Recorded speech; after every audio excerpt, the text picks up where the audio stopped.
Hello guys, good morning, good afternoon, and good evening po sa lahat. For today's videos, videos talaga. Yan, kailangan maging masipag ka guys, maging masipag ka.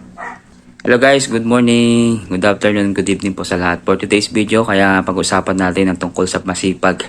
Masipag guys, masipag ka mag-upload ng videos kung monetize ka na. Maging masipag ka dahil kailangan mong maging alerto sa lahat ng mga bagay, na lahat ng mga content mo na ina-upload mo. Siyempre, kapag maging masipag ka, mas malaki ang kikitain mo. Siyempre, kapag masipag kang gumawa ng content, agad mamomonetize ang iyong page. Basta keep uploading lang guys, okay? Yun lang masasabi ko sa inyo para makamit nyo ang iyong pangarap at kumita kayo ng malaki dito.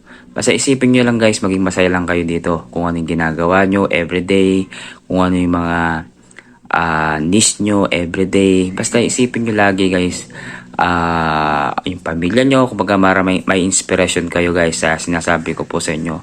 Maging inspired po kayo sa mga malalaking content. Okay, ganun lang po kasimple. Basta isipin nyo na lang po na everyday, upload lang kayo ng mga videos kasi balang araw may mga magbabiral po dyan. Ayun na. Yun lang tip ko sa inyo, sana maging masipag lang sa lahat ng bagay, pag-upload, pagpo-post, pagbibigay ng kaalaman sa mga tao, pagbibigay ng mga inspirasyon sa lahat ng mga taong content creator man o hindi, basta yun lang. Ilang beses ko na lang sinasabi sa inyo na sipag at tiyaga lang talaga ang puhunan dito. Kung hindi ka matyaga, walang mangyayari sa iyo. Kaya ano pa yung ginihintay mo?